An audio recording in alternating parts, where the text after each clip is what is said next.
Halo, selamat pagi kelas 7. Selamat hari Kamis nggih. Sudah siap untuk pembelajaran hari ini? Insya Allah sampun nggih. Sudah berdoa kan tadi? Nah, kalau yang belum silahkan diluangkan waktunya sejenak untuk berdoa nggih, jangan lupa. Hari ini Bu Irma akan memberikan materi baru setelah kalian kemarin praktek. Terima kasih kepada yang sudah mengumpulkan tugas praktek.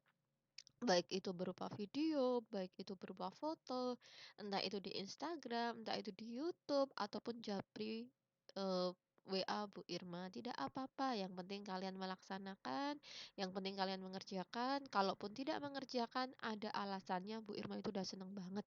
Asalkan jangan diem-diem aja. Bu Irma kan nggak tahu kalau kalian diem aja gitu, nggih. Nah, hari ini kita akan mempelajari materi baru. Kalau awal semester kemarin kalian sudah mempelajari pengolahan tentang masak-masak, lalu kalian sudah PTS. Nah, setelah PTS kalian tidak akan lagi masak-masak, nggih? Ya, tapi kalian akan mempelajari kerajinan serat. Berarti sudah masuk ke kerajinan, tidak ada yang bisa dimakan lagi. Begitu, nggih?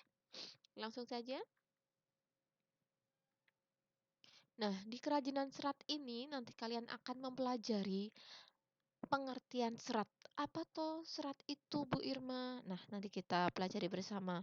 Lalu jenis dan karakteristik karakteristik serat. Ada serat apa aja toh, Bu Irma? Nah, itu banyak sekali ya. Ada serat tumbuhan, serat dari biji, serat dari batang, serat dari daun, serat dari buah. Ada serat dari hewan, nanti ada dari bulu hewan, ada dari serangga, macam-macam pokoknya ya. Lalu bagaimana pengolahan serat itu? Teknik dasar kerajinan bahan dasar serat, lalu proses produksinya seperti apa? Nanti kita akan pelajari bersama-sama ya.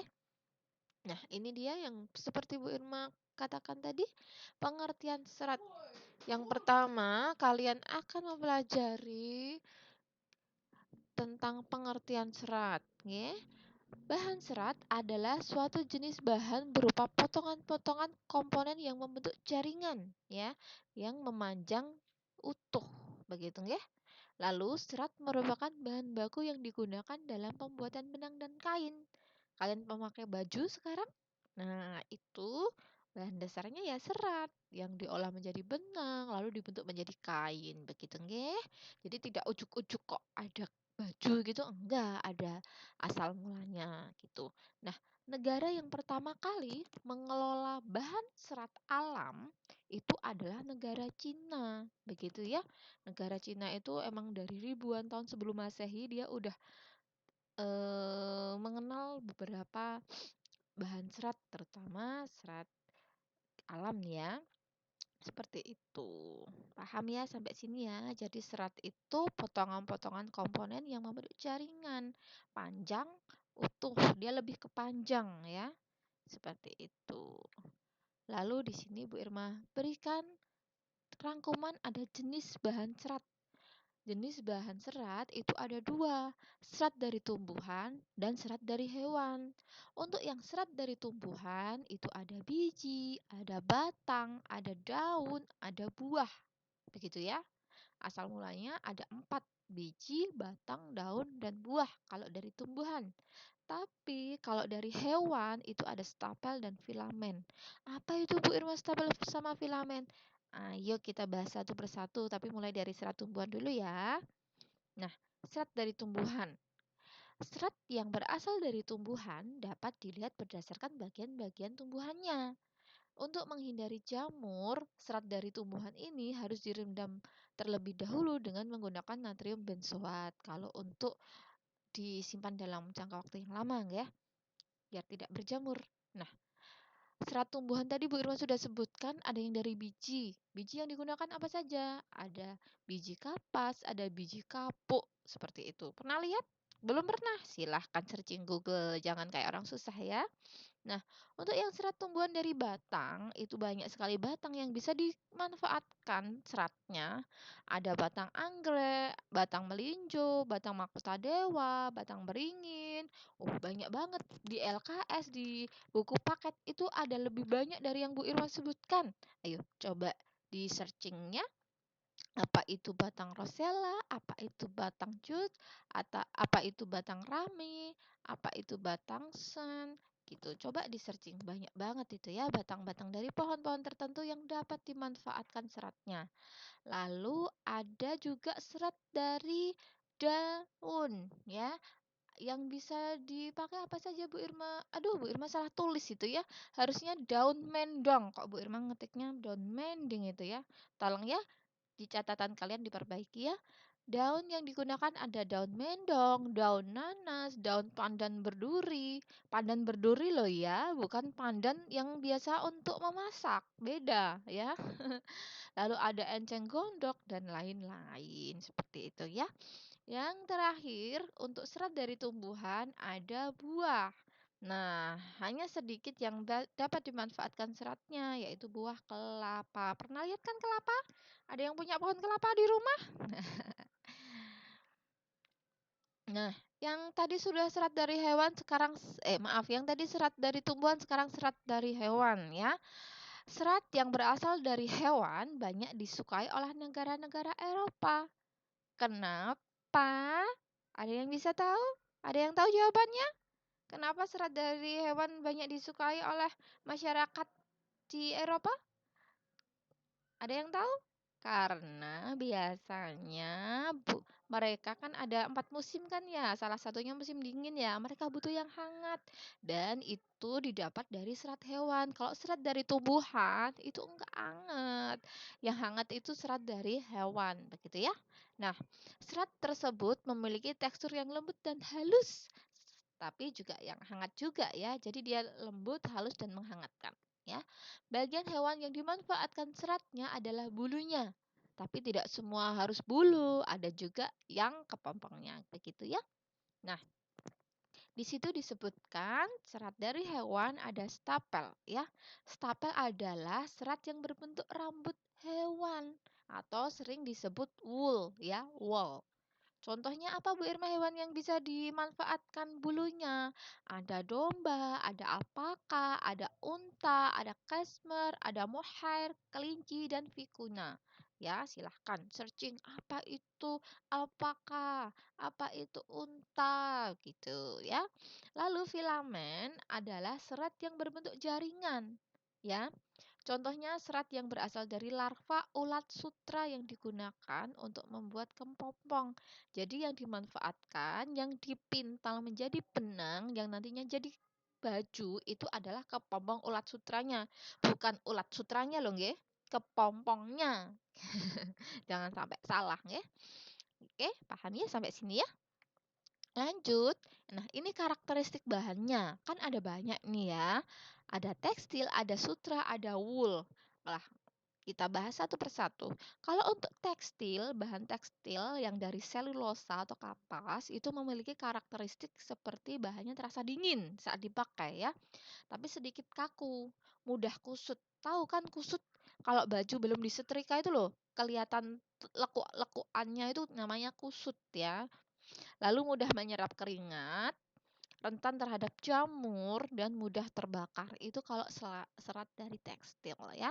Lalu kalau sutra itu dia berkilau, lembut, tidak mudah kusut dan sangat halus. Kekuatannya tinggi, jadi tidak mudah sobek ya. Tahan terhadap sinar matahari, daya serap cukup tinggi, tidak mudah berjamur, tapi mudah terbakar. Baunya seperti rambut terbakar. Kalau serat sutra dibakar, dia baunya akan menimbulkan bau seperti rambut yang terbakar, gitu ya. Dan mudah dihancurkan. Lalu karakteristik bahan serat wool itu agak kuat ya, agak kuat, tidak sekuat sutra, tidak berkilau, dia keriting. Pernah lihat benang wool nggak sih? Dia jaringannya keriting, kekenyalannya tinggi. Jadi kalau di benang wool gitu ya, kita pegang, kita tekan, dia tuh bisa membal, kenyal gitu. Elastisnya tinggi dan merupakan penahan panas yang baik, tahan terhadap jamur dan bakteri. Paham ya karakteristik dari tekstil, sutra, dan wool? Kalau masih belum paham, baca pelan-pelan ya, di buku paket ada ini. Nah, pengolahan bahan serat. Pengolahan bahan serat sebelum menjadi kain itu ada 4 tahapan. Yang pertama dipintal. Bu Irma sudah berikan gambar di bagian atas. Itu gambar memintal benang.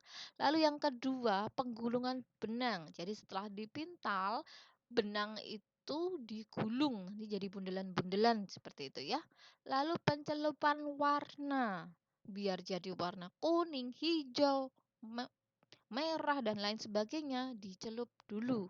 Setelah itu ditenun supaya menjadi kain. Paham ya 4 tahapan ini ya? Nah, proses produksi kerajinan bahan serat banyak sekali. Salah tiganya ada menenun, menjahit, dan mengikat. Ya, teknik menenun dapat digunakan untuk pembuatan produk kerajinan tapestri. Apa itu tapestri? Hmm, silahkan, banyak cantik-cantik gambarnya di YouTube atau di Google. Silahkan dicari ya. Menenun menggunakan alat spanram atau bingkai yang direntangkan benang-benang lungsi sebagai jalur jalannya benang tenunan atau pakan. Ya, banyak ini ya. Coba coba cari daerah mana di Indonesia yang terkenal dengan tenunannya? Mahal biasanya itu. Coba cari, hati-hati Bu Irma besok masukkan ke dalam ulangan harian lah ya. Nah, menjahit. Menjahit adalah pekerjaan menyambung kain dan bahan-bahan lain yang bisa dilewati jarum jahit dan benang. Menjahit dapat dilakukan dengan tangan, jadi cuma menggunakan tangan sama jarum jahit gitu ya. Lah, ada juga yang menggunakan mesin jahit.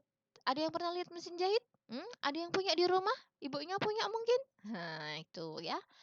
Dan proses produksi yang ketiga ada mengikat. Mengikat adalah teknik menyatukan dua benang atau lebih menggunakan ikatan yang diinginkan.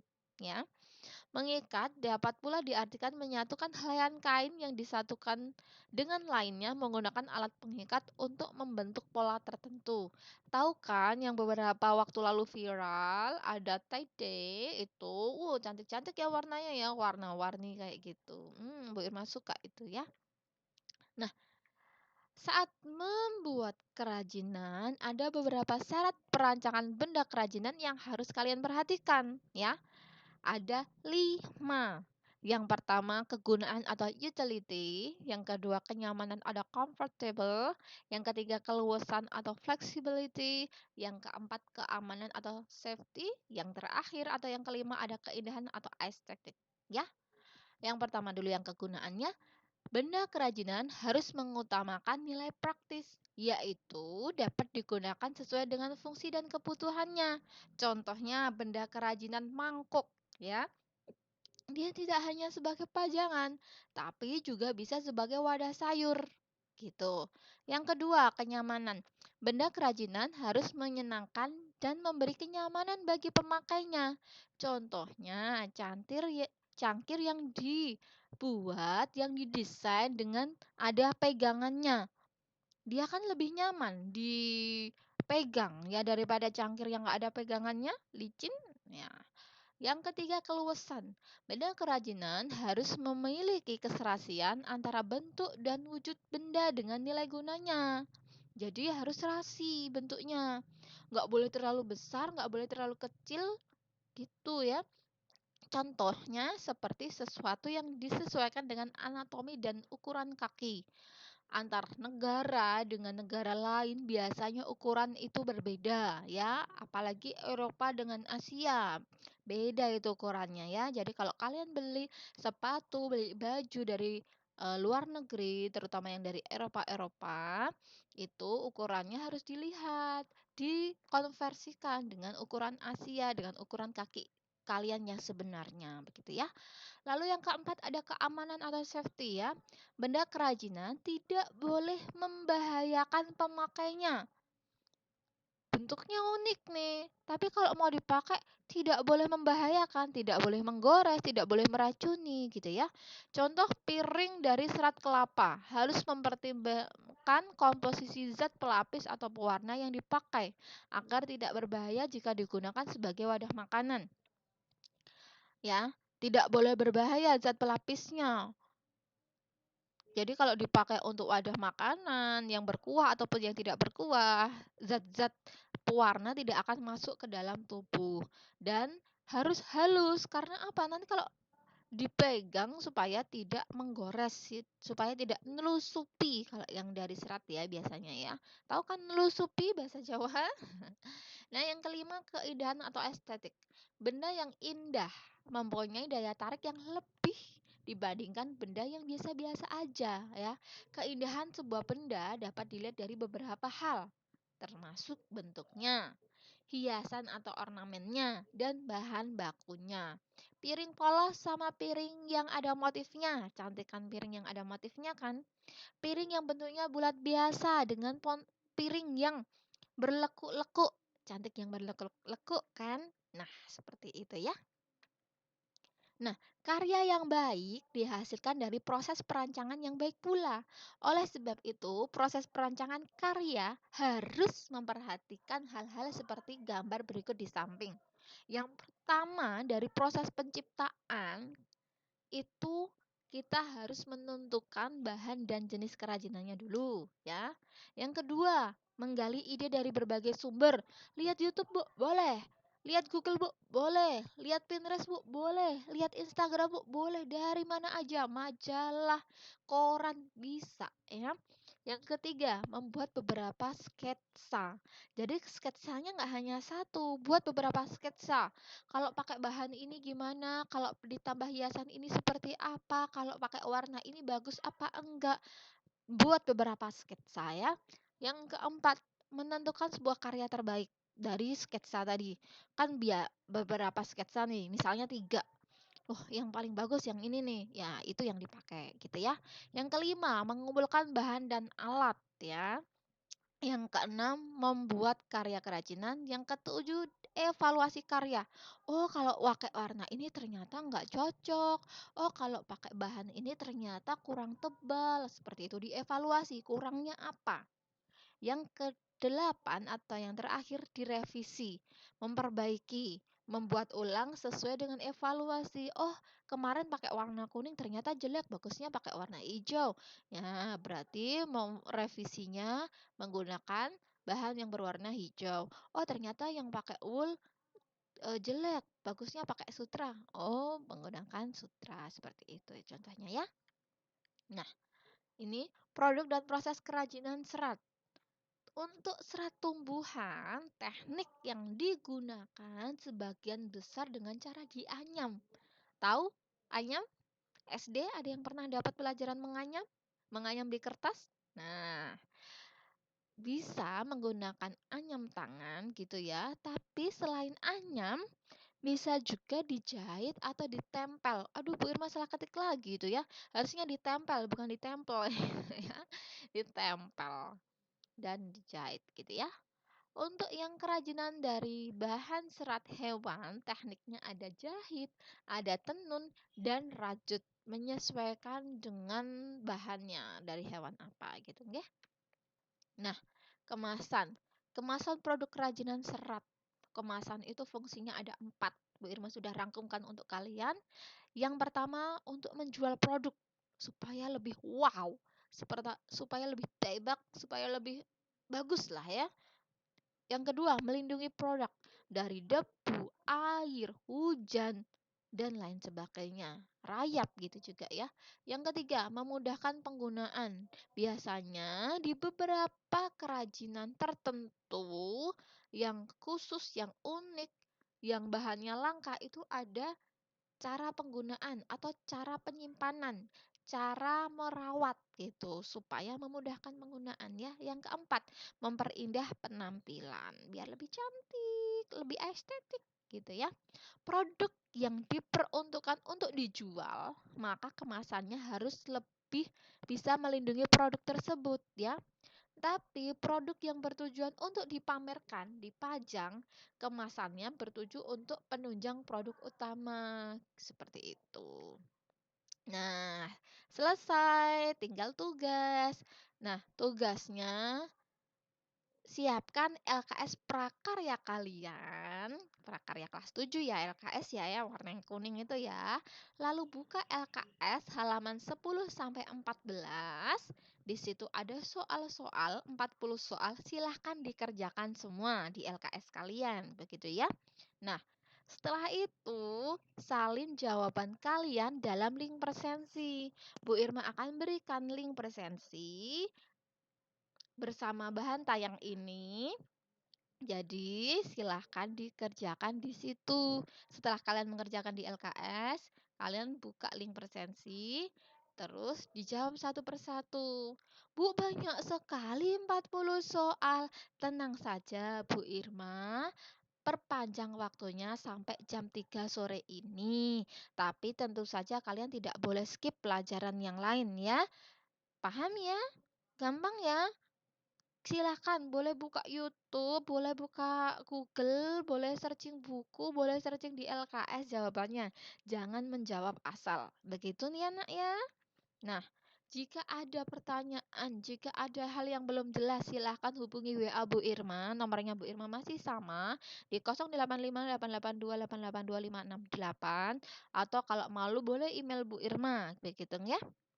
Lalu, sekian materi hari ini. Sampai jumpa di pertemuan berikutnya. Jangan lupa tetap jaga jarak, jaga kesehatan. Kalau keluar pakai masker dan makan yang secukupnya. Jaga kebahagiaan kalian ya anak ya. Sampai jumpa minggu depan. See you.